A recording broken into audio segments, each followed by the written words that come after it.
Yuji Itadori has solidified his spot as a future special grade, if not above that. What is up, YouTube? It's your boy Dougie Fresh, and today we are talking about JJK chapter 258. If you enjoyed the video, make sure to hit the like button. If you want to be tapped in with the future content, hit the subscribe button. And if you want to be notified of said future content, go ahead and hit that post notification bell. Now let's get into it. It says that Yuji hit 7 black flashes, which he did in the last chapter, but unless I counted wrong, I'm pretty sure he hit 8 in total, because he hit one at the end of chapter 256, and then he hit 7 in chapter 257. Would you look at that? So in chapter 258, I believe it should say 8 black flashes, but I could be wrong.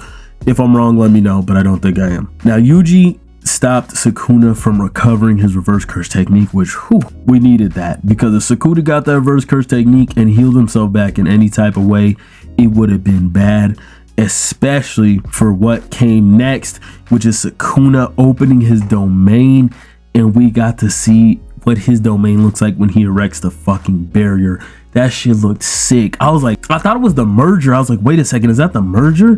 But I was like, damn, this is what Malevolent Shrine looks like, which I could be wrong, because I'm pretty sure, especially in the anime, when he erected Malevolent Shrine before and did the hand sign, we saw the like skeletons, the like bull skeleton looking things in the background, which that could just be his Malevolent Shrine. I might be tweaking, because we actually did see the Malevolent Shrine when he was in Gojo's domain. I just remembered that. So I don't know. Maybe that this does still have something to do with his barrier. I don't think it has something to do with the merger. So maybe I'm just completely tripping. That just hit me now as I was recording. So I actually don't know what this is. I'm still going with my little theory that this is his domain on life support. So, but anyways, when I was reading this, I was like, damn, I wonder when's the last time Sukuna used his domain with the barrier like that, because as far as we know, he got that open domain. I don't know when's the last time he resurrected. I'm pretty sure he was sealed for like thousands of years, so maybe it was in his like beginning days when he first learned domain and was trying to harness his technique that he used the barrier. So who knows how long it's been since he used that shit. That's pretty crazy to me that he's been pushed to this point. And I'll be honest, I didn't understand all the mumbo jumbo about how Maki was able to get sealed in. I don't know. I mean, I know people get on John Weary for his official Viz translations, but even sometimes reading the scans, I'm like, man, this is why sometimes I think certain things in JJK are a little bit more overcomplicated than they need to be. I think JJK gets a bad rap when it comes to techniques being complicated, but in terms of how the world works, I think Gege leaves too much out sometimes, and some things are overly explained to where it's like, wait, what the hell is going on? Where you could just keep it simple. You know, do you guys get what I'm saying? So I hope you guys understand what I'm saying. Maybe I'm just a little slow. There's nothing wrong with that. I'm not ashamed to be a little slow in certain areas. So let me know. Just let me know. Now, we find out that Yuji is not the one that was swapping souls. It's actually Wee that has the ability to swap souls and bodies, which feels kind of crazy to me, because this is really our first time seeing his technique, which we're just like, okay, it's teleportation. He does his little cape thing or whatever the hell, and he teleports people, cool. But now it's like, oh, I can swap souls and bodies, and then he gives the explanation or whatever. I mean, again, it just made Wee even more of an MVP, because I think everybody except for Maki was able to get simple domain. I could be wrong, because again, I had a hard time with this chapter, I'll be honest. But I think Choso and Ino got simple domain, and Yuji got simple domain from switching bodies with Kusakabe. Maybe, here's what I think might have happened if I'm interpreting this right. Maybe Kusakabe and Yuji switched bodies, and the reason why Kusakabe was saying you need a master is because he was talking about simple domain, or maybe some other shit he was trying to teach him. So maybe Yuji learned simple domain, and then Yuji and Choso swapped, and Kusakabe and Ino swapped, or however you want to think about it. And that's how they were able to learn simple domain. Maybe they didn't even learn simple domain, but I don't think they could have survived in Sukuna's domain if they did not. That would be kind of crazy to me, because we do know Choso has reverse curse technique, which was confirmed in this chapter.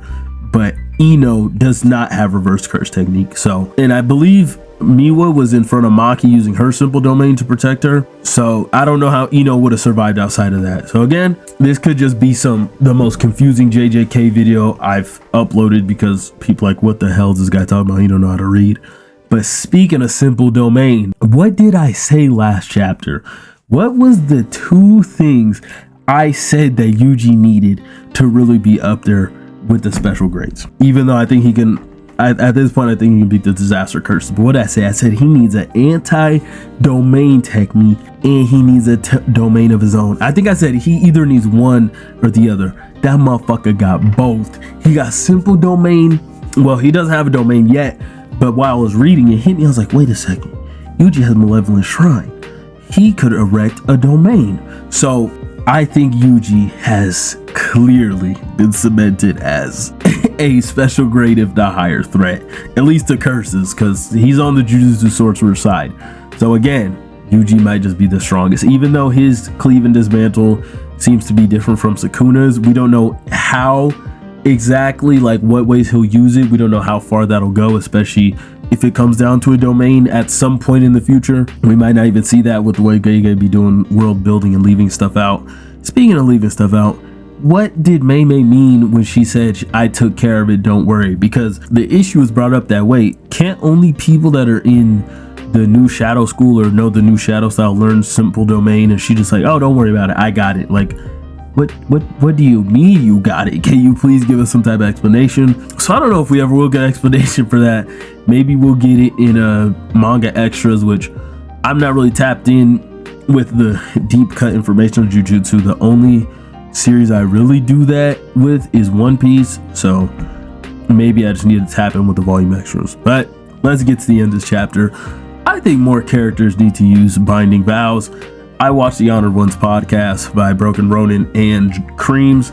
If you guys don't know about the Honored Ones podcast, you should listen to them because they have a lot of JJK knowledge and it's just really interesting to hear them talk. Sukuna is obviously a pinnacle in the world of Jujutsu. Well, he is the pinnacle if you go based off what Gege is telling us. He is he's the strongest and he has the most Jujutsu knowledge. But he's the only one that seemingly really uses binding vows in an incredible way. I think someone like Megami, especially who's smart, Todo, someone who's really smart, should use binding vows a lot more because they are very useful. Even Gojo, like, man, go use some damn binding vows because you were seeing what it's doing for Sukuna.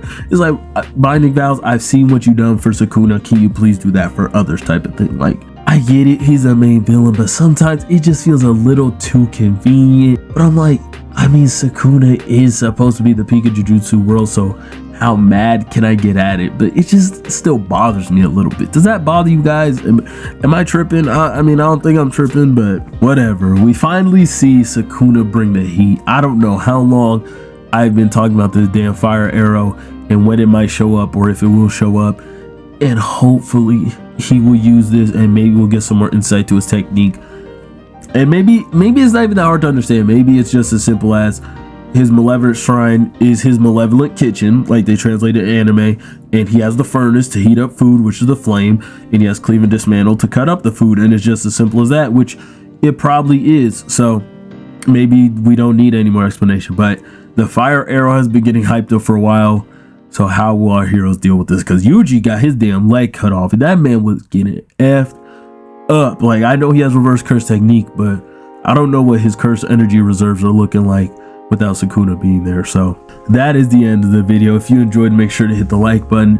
If you want to tap in with the future content, hit the subscribe button. And if you want to be notified of said future content, hit the post notification bell. It has been your boy Dougie D Fresh, and I'm out. Peace.